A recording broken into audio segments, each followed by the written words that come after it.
Humanity lost the war. Monsters from another world gradually destroyed the human world. Human weapons were useless against the monsters, and humanity's main force was the hunters, humans who awakened special abilities.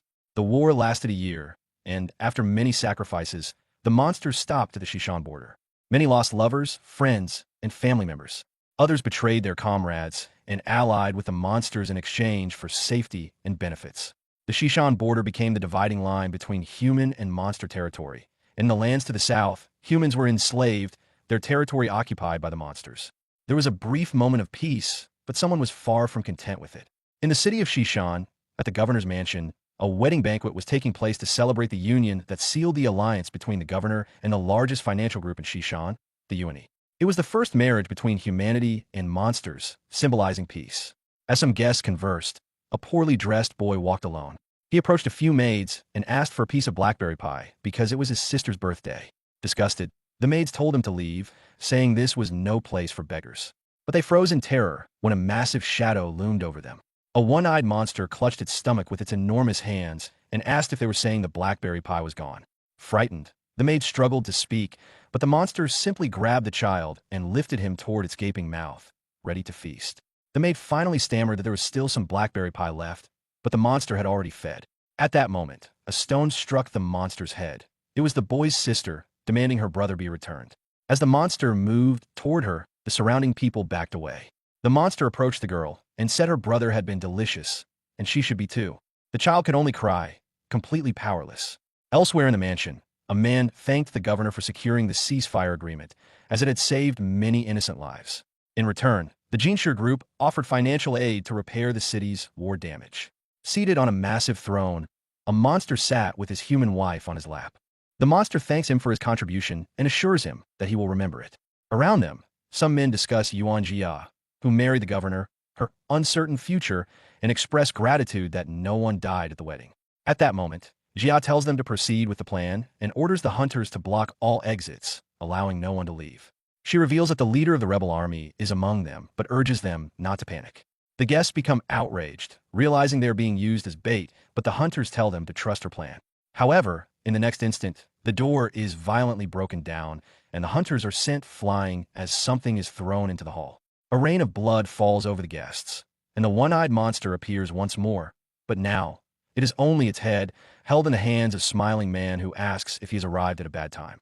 Jia slowly descends the stairs, completely unbothered, while the other guests desperately flee. She acknowledges him, Zwichi, a wanted criminal of rank A. She states that she is busy dealing with the rebels, and someone of his level would be a waste of time, but she might as well offer him as a gift to her fiancé. Moreover, she reveals that she had already sent a troop to his martial arts center, and since he was not there, it meant everyone inside would be easily slaughtered.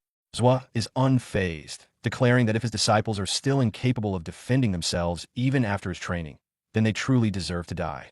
She replies that she dislikes stubborn men, as they are usually easy to subjugate, and orders her troops to eliminate Zwa. They charge at him, weapons in hand, but with a single motion, he defeats each of them using only his bare hands.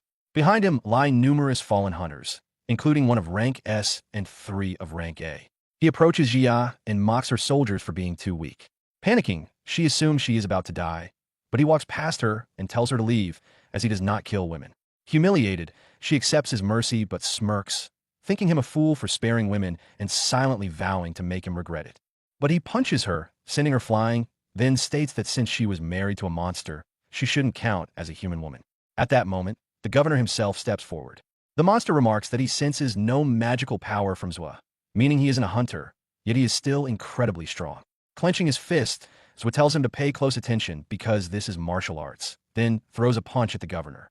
The blow lands, creating a thick cloud of dust from the impact. However, the monster catches the strike with his hand and comments that, as far as he knows, martial artists once reigned as the strongest, but now, after the arrival of the monsters, they have become nothing more than trash. Zwa smirks as his arm turns red, covered in armor, then his leg, and soon his entire body is encased in a crimson, demon-shaped armor. Now fully transformed, Zwa attacks again, grabbing the governor's head and slamming him into the ground. Defeated, the monster asks if Zwa is really human, to which the protagonist reveals that he is an immortal, someone who has reached the pinnacle of martial arts, an achievement only spoken of in legends, surpassing the limits of the human race and becoming something beyond. Years ago, two martial artists faced off against a group of monsters. The younger fighter pointed out how they were surrounded, while the elder slashed a monster with his sword before turning to the youth, admitting they had fallen into a trap and that he never expected to die alongside the leader of the demonic cult. At that moment, a beautiful red-haired woman sliced several monsters to pieces and mocked the old man for already sounding like he had given up. Just then, a monstrous creature stomped on the young warrior and locked eyes on the two remaining humans. Below, the two fighters gazed up at the towering beast, reminded of another monster they had struggled to defeat even when fully rested. The elder believed they were finished as the creature raised its arm, ready to strike, but before it could, a radiant light pierced through the monster's chest, causing it to collapse, defeated. It's Zwa, who looks at the two and remarks that they still seem to be alive. The old man recognizes Zwa and notes that he appears even stronger. The woman senses that Zwa's energy has become even more incredible and invites him to cultivate with her, suggesting that together they could produce the greatest martial artists in history. But Zwa refuses, as he is solely focused on reaching the peak of the martial path. Changing the subject, the old man grows excited at the prospect of finally breaking through the monster siege.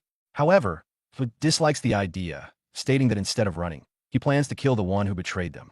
The elder reveals that it was Qin Yuan and asks if he truly intends to face all those monsters. Zwa, brimming with confidence, simply tells him to wait and see. The old man, having lived for 200 years, says he'll have no trouble waiting, but warns Zwa to be careful and not to die. At that moment, Zwa charges into the battlefield, mercilessly cutting down the monsters with his strikes. Elsewhere, a fighter is impaled through the chest by a monster's tentacles.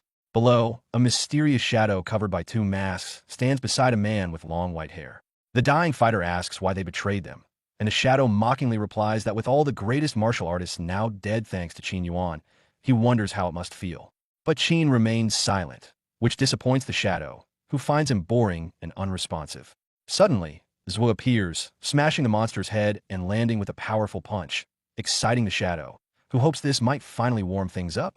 However, a magical slash cuts through the air in front of the shadow, startling him as he doesn't understand why it happened. But Qin Yuan remains serious, firmly declaring that he will be the one to fight this opponent. The shadow shrugs, saying Qin can do as he pleases, and Zwa questions his motivation. The answer is simple. Qin wants to reach the peak of the martial path. Zwa finds this absurd and illogical, concluding that Qin must have gone mad. But Qin reveals that those people were never his comrades and that they never understood him. They only wanted to use martial arts for their own benefit. None of them truly sought the path. None, except for Zwa, who is the only one like him. In response, Zwa mocks him, saying he must think he'll become immortal by siding with the monsters. Qin admits that he was inspired by Zwa and cultivated his power to this point because of him, surpassing even the domain of his celestial sword sect ancestors. But at the end of the martial path, there was nowhere left to go, and immortality was nowhere to be found. It simply did not exist. However, he refused to abandon his dream, and since the human body was a limitation, he would cast aside those limits to reach the peak of martial arts, even if it meant transforming into a monster. Smiling, Qin invites Zwa to join him so they can seek this path together, side by side. The shadow is displeased, understanding that they sacrificed many high-level fighters for the ceremony, and after accumulating so much energy, they couldn't afford to waste half of it on some arrogant human. Qin believes Zwa is qualified, but the shadow reminds him that Qin was born into the most powerful sect, becoming the sole successor of his generation and surpassing all others in strength. Zwa, on the other hand, was a beggar, coming from an underworld gang and relying solely on effort to become second only to Qin. In other words, they were vastly different. Yet, the shadow asks if Zwa is truly determined to join them, to which Zwa refuses, stating that he doesn't need to become a monster to surpass his limits. Furthermore, he points out that the claim of him being second is incorrect. Clenching his fist, Zwa charges at them, vowing to kill them both right then and there. Qin remains calm, saying he won't convince Zwa with words, but through the clash of their bodies. Then he releases a sword of energy. In the next moment, their strikes collide, yet Zwa scoffs. If this was the so-called pinnacle of the martial path, then it was too weak, and Qin would never become an immortal. The two exchange blows continuously, evenly matched, but Zwa remains confident. He channels energy into his fist, and Qin does the same. The impact of their strikes creates a massive explosion. Blood splatters onto the ground as the dust settles. Blood drips from Qin's arm, and he dismisses it as mere luck. Zwa had won by just one strike, marking his first victory. But Zwood disagrees. It wasn't luck, and he would win twice, 3 times, an infinite number of times. However, Qin reveals that it is too late because the ceremony has already begun. His body is enveloped in dark energy and black lightning that swirl around him, lifting him into the air as threads extend from him, connecting to the bodies of the fallen monsters and warriors. The observing creatures grow excited, recognizing that an evolution is taking place, one that will lead to immortality. The magical energy surrounding Qin crystallizes into a core, like an egg about to hatch. In the next moment, the core shatters, and from it emerges a demonic being with black skin and wings, while his face and hair are as white as light. The shadow marvels at his power. After this transformation, Qin has surpassed the Legion class and ascended to the Commander class.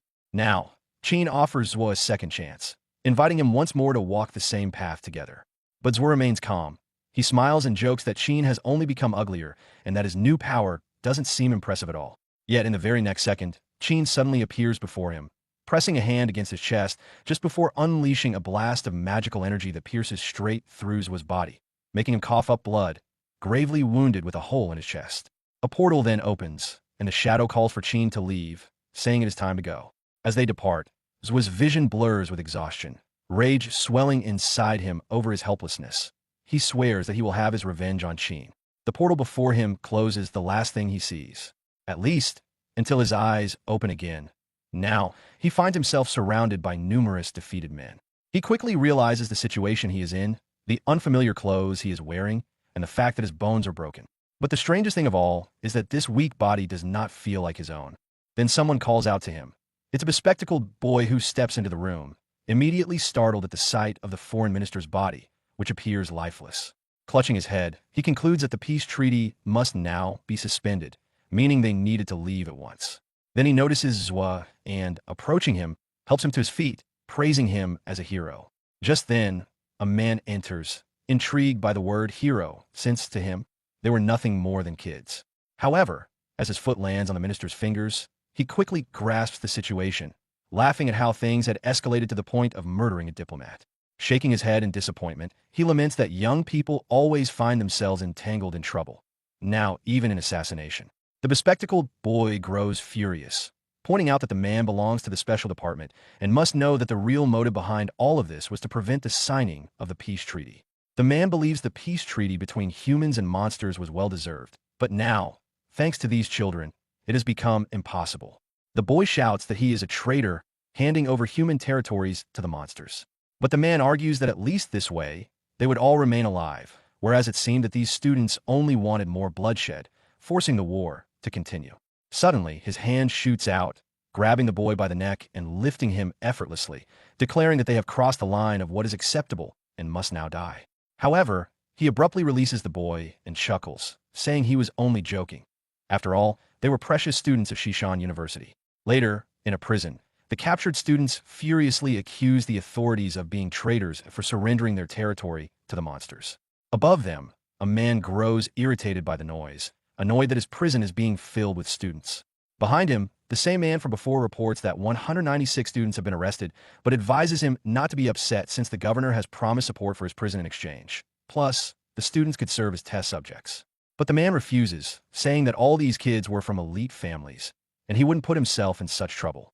But he makes it clear that he's not afraid, just concerned about public opinion, so much so that once the peace treaty is signed, there would be no issue in using them as test subjects.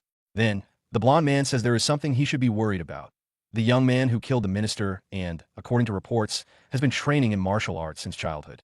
Upon hearing this, the director scoffs, remarking that they have a Class C hunter as a guard, so there's nothing to worry about.